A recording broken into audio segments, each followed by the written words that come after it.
Welcome to Love Language.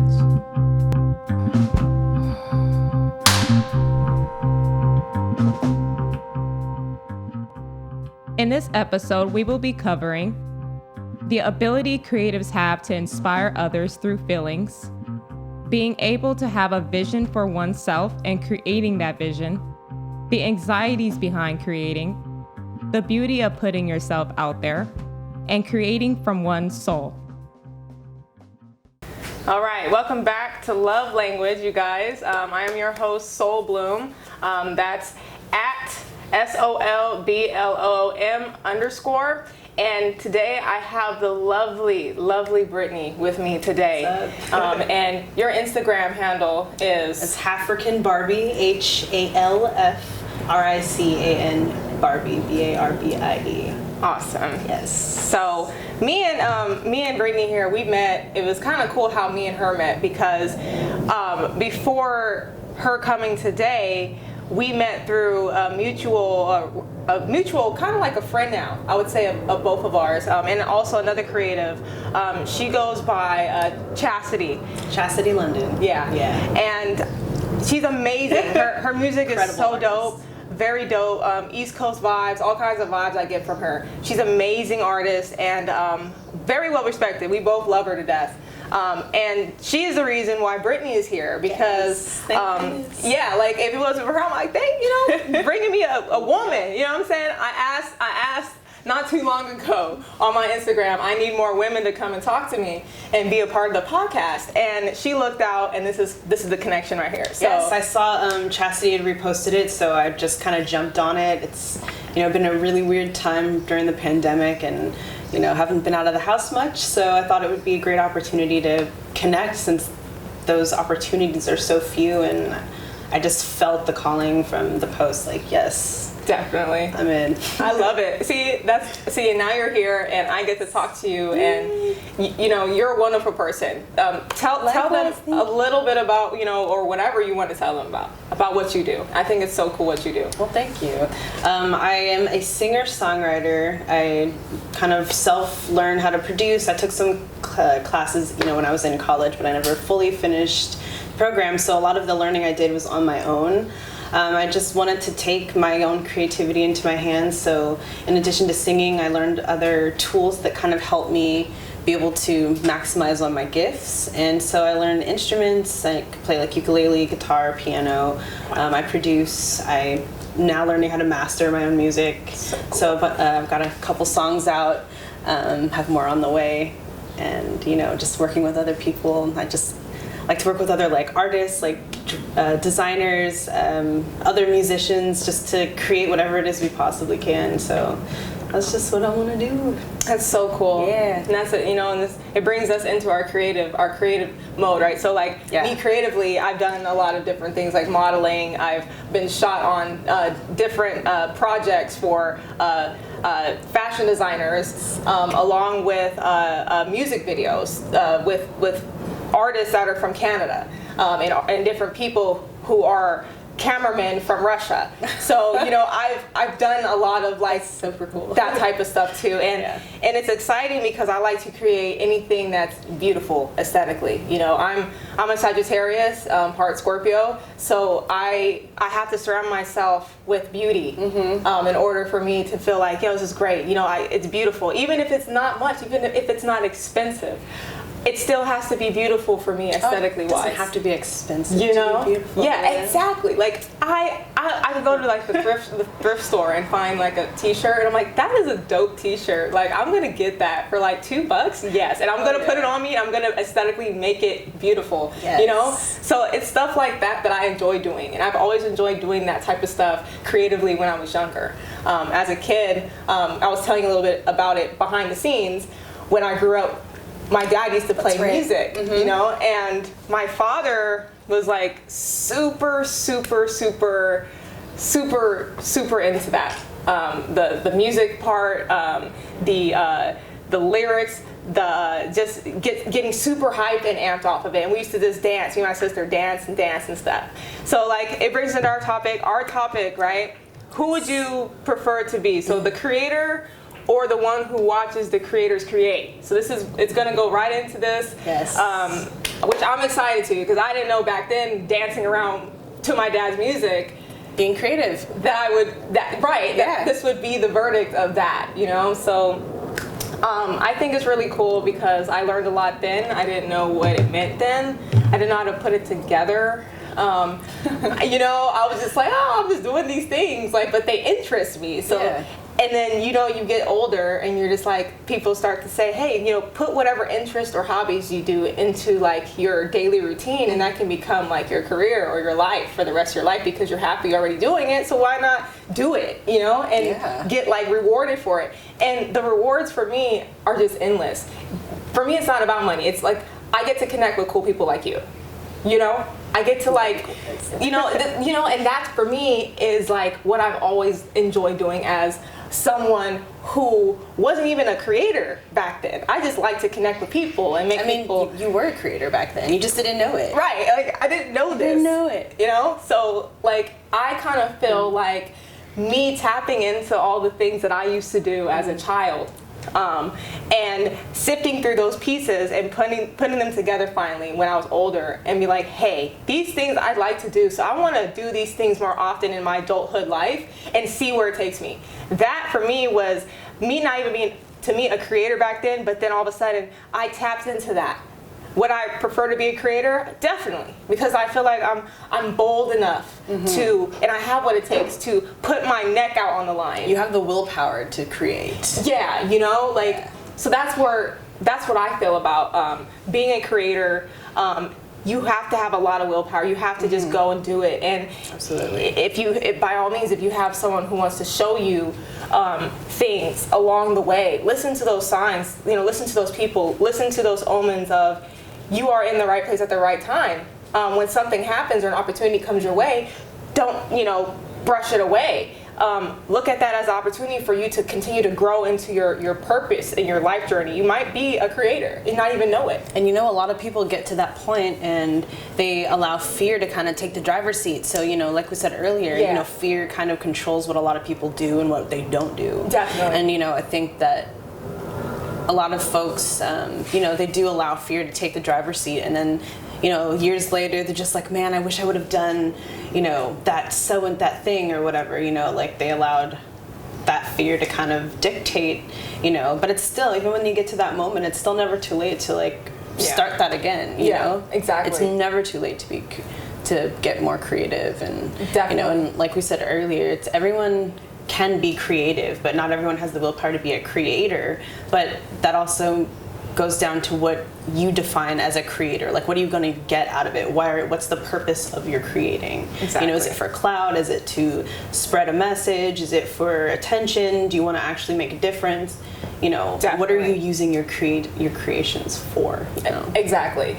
And it's perfect that this goes right into how I think. A lot of people say, oh, we're pretty women, right? We're very beautiful, we're very gorgeous. And automatically people used to think that I'm like some, you know, just some like airhead girl, just because I'm pretty, right? And I look at them like, that's all you see of me just because I'm a pretty girl, right? Like, that does not mean that I don't know anything else and I'm not interested in doing anything else. That means, for me, it's like you just kind of insulted me, like my intelligence. Me being pretty does not mean that I'm just here to look good and that's it, you know? You didn't choose this skin. I didn't choose to be born like this. I'm just, you know what I'm saying? So for me, I used to get like, man, like, if you really got to know me, I am so really like interested in so many different things, and I take interest deeply in these things. If you got to know me, you would see how beautiful I am on the inside. It's not even about my looks.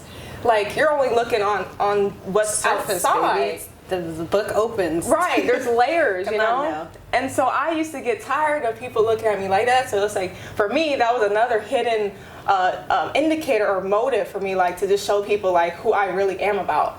Because people were hitting me up like, oh yeah, you look good and this and that and you're cute. And I'm like, who comes at people like this? Like, this is not how I talk to people. I say, hi, how you doing? How's your day? Yeah. You know?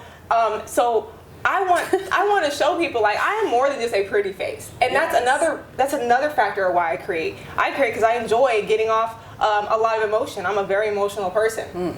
I'm a very deep person. As am I. Very, very deep feeler, deep thinker. You know? Just like, and it took me so long to understand that most people don't feel as deeply. So it would confuse me, like, why are they doing this? Or I don't understand, and this and that. It's like, well, you're not gonna understand. It's not gonna make any sense to you because you guys aren't, you know, coming from the same place, you know? Right. So I had to kind of separate the way that I thought and the way that I think from just like understanding that it comes from a deeper place. And that's, again, one of my powers, one of my gifts. Yeah. Burden too. Sometimes it's just I don't want to be feeling shit. Yes. Doesn't it weigh down on you sometimes? All those feelings and emotions. Doesn't it like? Don't you want to be like in your corner of your room, just like stop it, stop. I don't want to feel no more. Because sometimes it's very intense for me too. I'm like super like, why am I feeling like this? And it can be a little draining for me at times too, because I wish I didn't feel as much. Yeah. But then again, that's what makes us so special, because we feel when other people are afraid to. Absolutely. And the way that we can kind of muster up what we need to create whatever it is, like, sometimes people are like, you know, I didn't even know how to put the words to what I was feeling, and you totally just like read my soul, and from that like lyric or from that message or you know, whatever. So it's just, you never know when you actually are true to yourself, like how that kind of gives other people permission to feel like what they are afraid to, or to be themselves. You know, you don't, not that you give them permission, but you inspire other people to like think deeper and you know, feel deeper. And, definitely, you know, definitely. And that for me, I've gotten that too, where people have hit me up exclusively saying, you are an inspiration to me. And I'm like, how? What did I do? like I'm just doing my thing. I'm just being myself, right? I'm just my damn self, like, you know. Yes. And when I get those type of messages, I'm like, you know what, like, thank you. Like, it's people like you that let me know that like being me is okay. Because I've been me around people that didn't like me for being me. And it's still okay. And it's still okay. But that freaking feels really good when you do get those messages, because it's, even though you know it, the validation sometimes, like, we're all human and of course we don't need it, but like, it sure is nice. Right? It's like a little cherry on top of like, it's like, okay, a milkshake. It's like a little bit, right, I guess I'll keep going. Like, right. That helps too, like us as creators, like, it helps you like stay motivated and stay optimistic about the future to come. You're like, yo, someone's rocking with me. I'm gonna keep going for this one person, even if it's just one person. Feed off that energy, like, you know, it's good. So I like that too about being a creator. I get a joy out of helping people. I enjoy, you know, bonding with people. I enjoy having conversations like this. With people and healing and just motivating people. Yeah, and that's the reason why I choose to be, I'd rather be the creator, even though like it goes hand in hand, you know, art imitates life, and you know, every single artist, they're influenced by other artists, you know, so that's kind of inevitable to be the observer. But those who actually create for, you know, whatever purpose, like for me, I want to create music to heal, you know. That's the one time, even when I was growing up in church, that was the only time I felt a connection, was when the choir would sing. You know, so it's like the way that I connect to music, I believe I have the ability to like help other people connect as well. And I mean, again, that confirmation, the affirmation from others, you know, it's already worked in the past, and it's my calling. So I choose creator to be a healer, and that's like, music is my medium for that. I love it. So see, and that's like, and there's so many ways to like go about it too. You know? Perfect outlet for you. And like you said, people in the past are like, I'm rocking with her, she's dope, you know. Like, I got you. You know, and it makes you like, exactly. I want to, you know, do more. I want to create more for you, and even for me. And it's so therapeutic, isn't it? It's such a therapeutic thing to create, because I would rather create than like get upset and mad. I would be like, okay, let me let some steam off in this art that I'm about to like create. And sometimes, you know, you have to like sometimes it's impossible to create and you just get in this headspace, but like you need to take that time away from that too. Definitely. You know, space is important, even in music. Like the space is just as important as the actual notes itself. You know, it gives meaning, you know, and that goes in relationships, it goes in the way that you do everything. So space from your main task, you know, you got to take some time to breathe and to recoup and just to like be influenced by other things. And definitely, you know, so definitely, because there's been times where I found myself not able to create because I'm in a state of mind where it's like I'm not even focused on it. Something else is blocking me, or some kind of energy that I experience, or I'm a little bit under the weather about something emotionally, or something is just not clicking right in my head about certain things, and it's distracting me from my creative juices. You know, so I've had to separate myself from certain things and certain energies in order to continuously create. That's huge. And that right there is the difference. And I know we as creators, it's hard for us sometimes to push something out because life happens, things happen. But the people that stay focused and committed through it, and it's very hard. Sometimes I've waited certain things, like led things out because I just didn't have the energy to do it with everything else going on. But eventually I got around to it. My outcome, the ending goal, I want to complete it. I want to complete it. And us as creators sometimes struggle with the completion of it because life hits. That's real. You know, like that is the realest-ish ever. You know? And as long as I feel it's like a constant struggle to like climb up this mountain. You're trying to walk up this mountain, this hill, and you're giving it everything you got. But then it's like, okay, now dang, I just got pushed back down. Now I gotta muster up the willpower again and the drive to like get this next step completed. And it's different than going to a job where you clock in. You gotta go. You have to be the one to clock yourself in. And that's, you know, that's a challenge. That's like it's. I mean, again, these are all our own things that we have to learn how to get over, but it just comes with discipline when inspiration isn't kicking in, you know, teaching yourself discipline in your art and your creation, because sometimes you can't just not create just because you don't feel like it. You have to push yourself a little bit. You know, you might just be in like a little sour mood, you know, and all it takes is just start. Exactly. Just start somewhere. Something, you know, just pick up the guitar, like play like 2 strums, and maybe you'll play 3, maybe you'll play 4. You know, it's like working out, right? Like, you know, like I don't want to work out. Just go outside. All right, you made it outside. If you don't got a gym membership, there's a sidewalk. Run on the sidewalk, run up. You know, it's kind of like the same thing. Go find some stairs. I don't know. But most people, what do? They sit there and they watch TV, or they do something else, like, you know. So it's like, or they sleep, or they don't want to do it, or it's like that too. Like getting yourself in the mind frame to start it, to do it, and then once you do it, you're like, okay, am I gonna stop it? Boom. Some people stop, and these people that you're creating some beautiful stuff. What happened? What's going on? Like, I just can't get back in that frame. Like, you have to push yourself through those times of like stopping. And I know it's hard for a lot of us that are up and coming creators and artists and you know, people that are aspiring to do this, or maybe have an urge to do it and just don't know how to get started. No matter what it is, the first thing you have to do is try. Take the first step, even if it's not perfect. Just do something and be like, yo, that was cool. I learned something from this. And once you learn something from that little thing, here's this, and these other things that just come naturally, like just gravitate to you. And you'll learn more and more layers of it, and you'll become better at it. And the more time you spend with it, the better you'll get at it. But, you know, some people, they just like to, let's go party, let's go this, let's go that, and then before they know it, their life passes them by, and you know, and some people never get back to that creative factor within them, and they just kind of let that go. I've seen people with so much talent, but they don't do anything with it.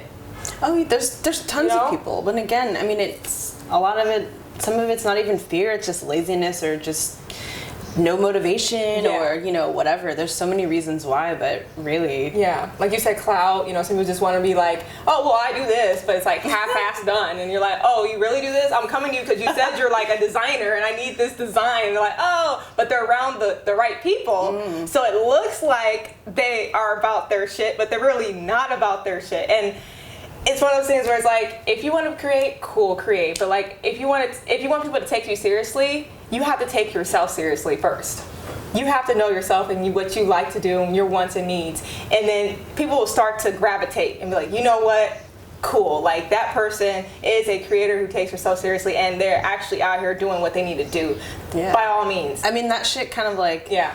It's, your true intentions always surface eventually. So it's like you can only like clout for so long. Exactly. We're high a little bit, but you know it won't come out to light. And you know, when it does come out, be ready. Saying. You're right. You know, they're right. People can see it. Clear as day. Just saying.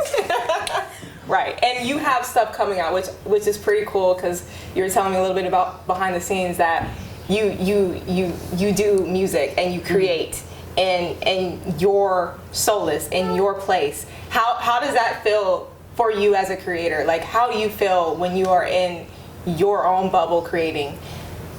Well, it's always been my dream to just have my own studio at home. I've learned, you know, how to record, picked up different instruments, like I said before, just to like help my voice and like maximize what I could do with it. So the more and more I learn, the more direction I wanted to take the reins in my own music. And I love collaborating with people, but there's nothing like working in my own space, because I'm already there.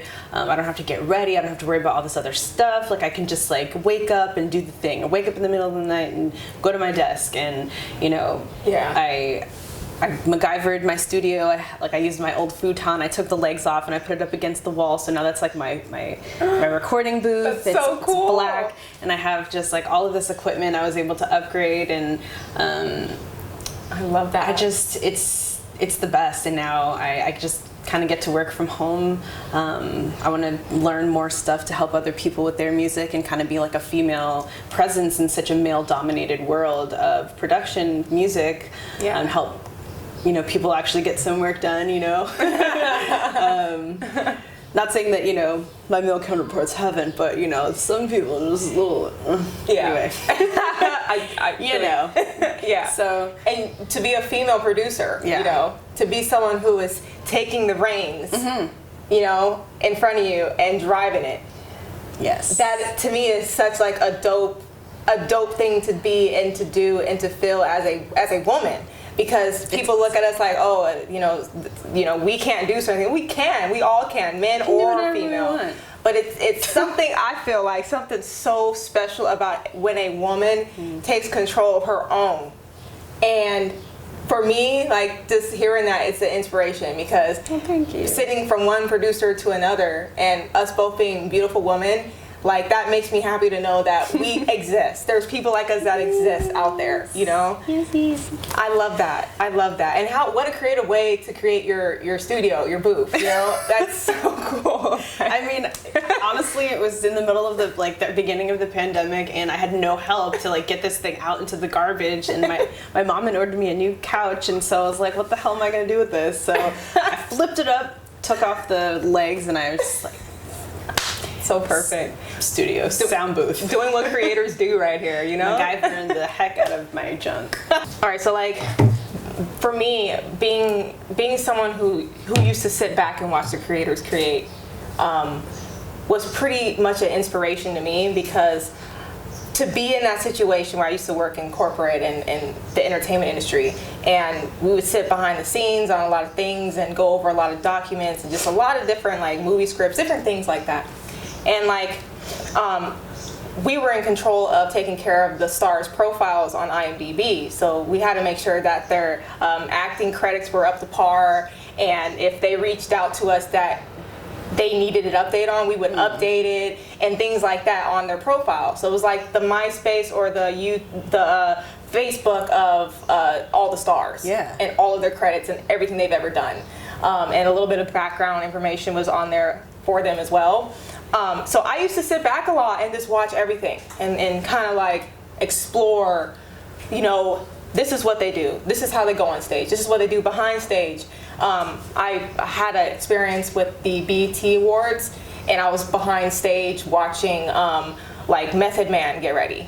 Like, he was literally like in his zone, like everyone else was blocked out. He was like in the corner behind the stage, and I was standing right in front of him, and I didn't know who it was. I turned around, and he was like literally like, you know, rehearsing in his head what he was about to go out there and like rap and do his thing. And I'm like, yo, this is so dope. Like, this is the focus that he had, the intent, like it was like super dope. He was just in his element. You got to witness that. That's real. That's cool. Yes. It was like, yo, and then he went out there and just like tore it up. It was that BET Awards show with when Lizzo was like, gosh. yeah, when she performed in all the white. Oh my god. I was behind the stage. Oh my gosh. Yeah. So Old Town Road was a hit then. Yeah. I've seen what's his name? The guy from Old Town Road. Not the Oh my gosh. not the white guy, the young one. Oh my goodness. But you know. Brain for it. Yeah, I know, right? And it seems like such. I would say it was it seems like it was so close, but yet so distant. But the guy from Old Town Road, he created that. Just a lot of the different celebrities. Fantasia was there. Megan Thee Stallion was there. Like all kinds of people that I just watched behind the scenes, right? And I'm like, this is so dope. So even back then, being exposed to that, and being in that place at that time and space when I could have been anywhere else in the world, that to me I took as signs. These are signs, these are omens that I'm supposed to be doing this stuff. So I was like, it gave me more of an inspiration to tap into my creative interest. And I'm really glad that I've been in those situations where I was able to do that. And that was something from childhood that I was running around chasing, like, what am I doing? This is not enough for me. What is this life? I'm not the type of person to come out here and just like get pregnant, be a housewife, and that's the end of my life. No. Right. So I kept running and chasing, and I'm like, what am I looking for? And I'm following the signs of the universe, and then like, boom, I end up with this job, and I end up in this situation, in these, you know, environments with these cameras and these lights, and I'm like, whoa, this is it. This is my path. Right, this is what is happening, and it's happening, right? So for me to be that those were a lot of the reasons why I was like motivated even more to just try it. It's in my face, like, you know, what, weed, alcohol, you know, people, if you have it in your face, oh, why not, right, you know? So for me, I mean, it's in my face, why not try it? Like, all of it, you know? So, but yeah. One of the things that, I mean, from when I was very young, I was in a Spice Girl cover band in like 3rd and 2nd grade, and we used to do, I think we performed at like 4 convalescent homes. It was just the 3 of us. We were called the Glitter Girls. It was ridiculous. Aww. Right here in the valley. And so cute. So like I kind of always knew, like it was just, I didn't know that it was something I could actually pursue until I got to college. Like I was gonna go to San Francisco State. I was enrolled to be like international business major with a minor in French because I wanted to work in fashion. Just like a side hobby I'd always had as a kid, drawing stuff. And but then when I got to college, I ended up going to PCC right here in Pasadena for a semester, and that first semester I found jazz. Wow. I didn't know you can major in it, and that's pretty cool. I stayed here instead of going to San Francisco, and then the rest is history. And then I learned classical music, opera, so just like being able to, like at first it was pop music was my influence, you know, those were the creators, like the Spice Girls, you know, they were the ones, you know, that I was like all after, and I love them. Me too. They're still just so great. I mean, corny as hell and just of the time, and I still love every single song and I know every word. But like, you know, then there was just during high school, like all the rock and R&B, I mean, like Simple Plan and, you know, All American Rejects and Alicia Keys and Ciara, like those were my influences, like in high school, you know, and I love rock, I love R&B, pop, like all that. And then I got into college and I started learning theory and jazz and opera and classical music, and I was a part of all these choirs. So I part of my studies were to study other creators and other musicians, and, you know, without being the observer, you know, my creations wouldn't be what they are. Definitely. So, you know, there's this, you know, inevitable intersectionality between being the creator and being the observer, because, you know, when you look at all the greats, everyone had their influences, you know. Yeah, exactly. Sometimes you're your own influence, you know, your own life inspires your music, like our late friend Kurt Cobain. You know, Nirvana. So rock stars. I mean, his crazy childhood, that was his inspiration. You know, he just wanted to do heroin and paint and play his guitar and, like, you know, not go on tour, alone, you know, until, like, he was his own shit. So, but, you know, of course he had other creators that, you know, he looked up to and stuff, but still, like, he's an example of someone who was, like, more a creator than an observer. Yeah. I mean, he's an observer of his own life and of his own surroundings, and you know, so every creator has their own way of gathering that inspiration, which I think is just fantastic and awesome. So there's no one way to go about creating. Definitely. There's just various mediums. There's painting. There's, you know, videos, editing, documentaries, you know, like, you have so many different ways that you can create. And definitely, you know, I feel like one of the main hidden drivers, like we were talking about earlier, was music for me. I don't consider myself like a singer or like a rapper, you know, but I am a poet. You know, I do write. So, you know, exactly. Like, ghostwriter, right here, I'm just playing. But available for hire. Right. But I do write poetry. So, like, two of my hidden, I guess, things I used to watch and listen to and just kind of study in the past as to what motivated me to start even modeling and things like that is music and writing poetry. And I never became like an artist back then. You know, I used to lip sing the words, and I used to, like, you know, hey, this song is dope, but it used to amp me up. It used to amp me up to where I start to visualize myself doing something else, and maybe I'm like underneath a tree with the air blowing on me, right? But I got this idea to do this through the music that I listen to, through the vibe that I get from it, from the poetry that I write. And I'm like, yo, what if I put all this together, right?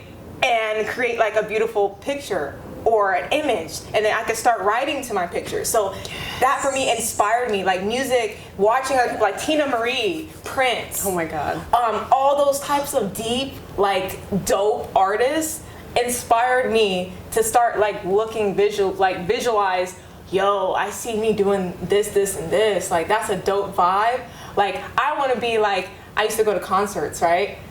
Back in the day. Front row. When concerts VIP. were a thing. Like, you know, right? Like, and they were such a thing, weren't they? Like, I would say, like, maybe so 5 to 6 years ago, I went to, it was a rock concert. I forgot what they were a very, very famous rock concert, and I forget the name. Blink-182? No. Sublime?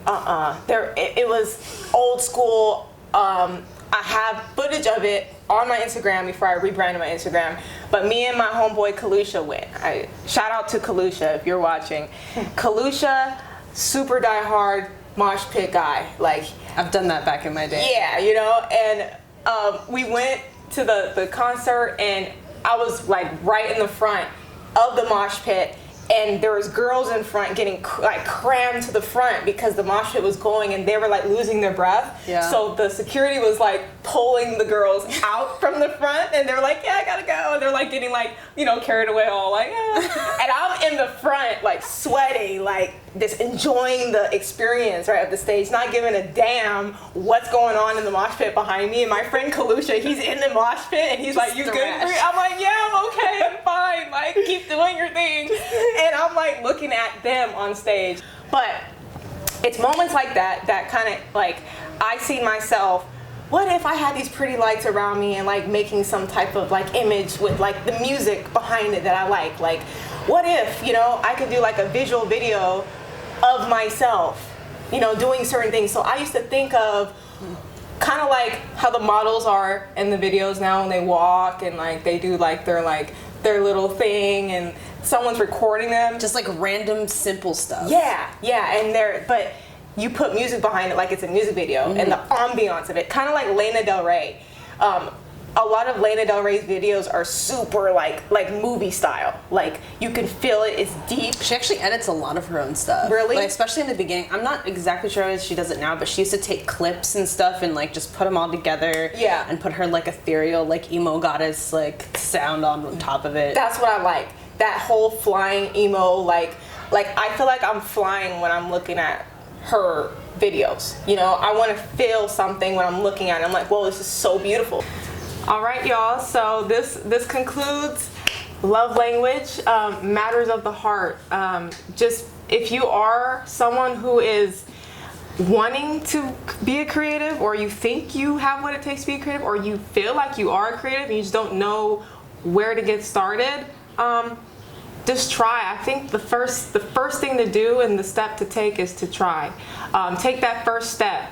No matter how small of the task that you are completing is, no matter what it is, just take that first step and do something. And eventually everything will come. Don't give up though. Don't stop doing it, because if you stop, you can't keep creating. So I feel like, you know, being someone who likes to create versus the one who sits in the background and watches the creators create, I feel like we both experience that in our lives, and we all at one point in our life experience that. So it takes you to be the student in order to eventually get to the point of, hey, I'm ready to create now. I'm ready to do this. I'm ready to show the world what I have to offer creatively. Absolutely.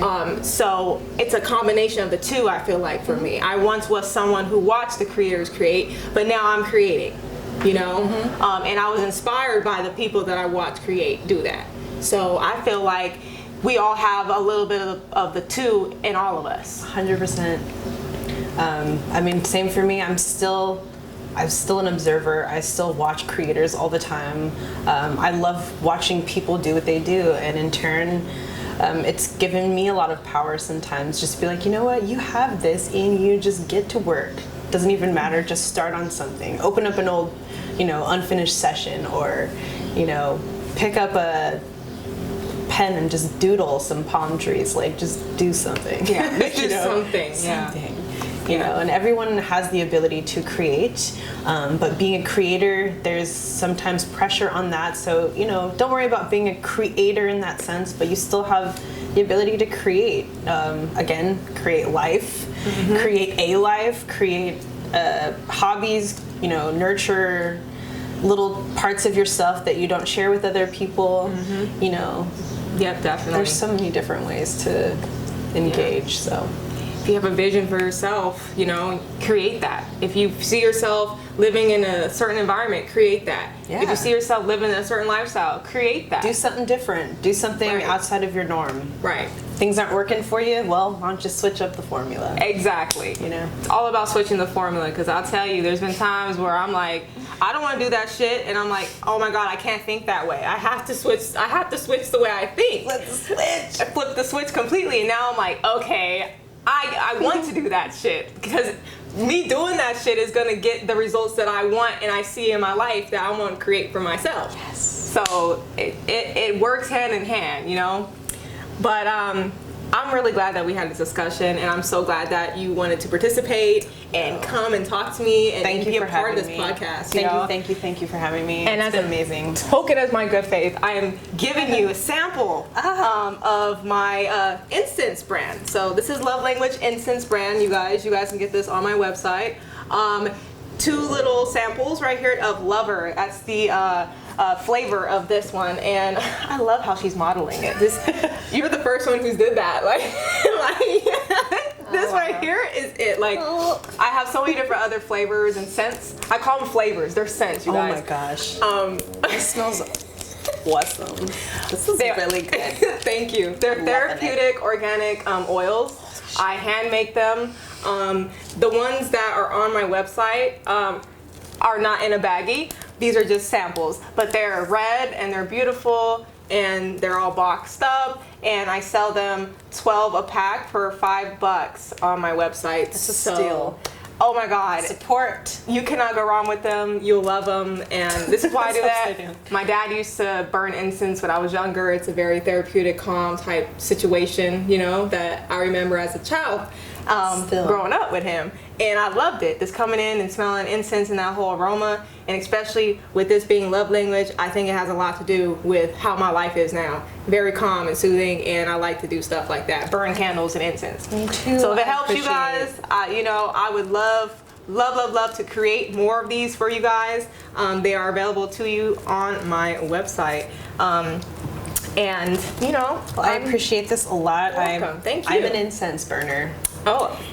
I am also a sage burner. So not even knowing that she did this, I actually brought you some sage wrapped up in lavender and roses. Oh, see, I'm like, this is like, and for anyone who knows, you guys know, the sage, when you burn this thing around the house, be prepared for a smoke out, okay? Because I make mine smoky in here. Open some windows. Okay, and I get all the energies up out of here, but with the rose petals and the lavender on it, this is gonna be a hit. It is, again, a love sage bundle. I love it. Thank you so much. You're welcome. This is great. You're welcome. No, thank you. I appreciate it. Again, for those who know me, I'm Soul Bloom, SOLBLOOM_,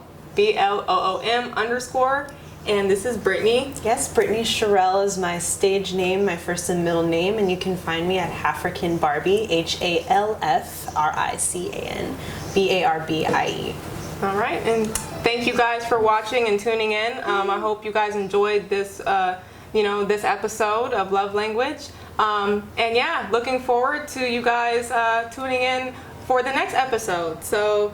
And thank you for your participation and coming and doing everything. I enjoyed our conversation, and I'm so happy that you and me actually are in this situation together. Like, I'm happy we linked up. Me too. Thank you for having me and inviting me into your home. I really appreciate it. Thank you. It's all love. It's all love over here in Love Language. Matters of the heart, you guys. Yes, and my love language is music. Oh, yes. Yes, it is. I just have to say that. Me and her undeniable. love music. I love music. I love being touchy-feely. I'm very, mushy. That's my love language. Yes. I'm a very mushy person, touchy-feely person. I love music. And if she creates it. So that right there, she shows you her love through that. I write poetry. So you can see a lot of my love and what I go through in my poetry. So, yeah. Cheers to that. Cheers. Even though I finished it. Thanks for tuning in to Love Language. Until next time.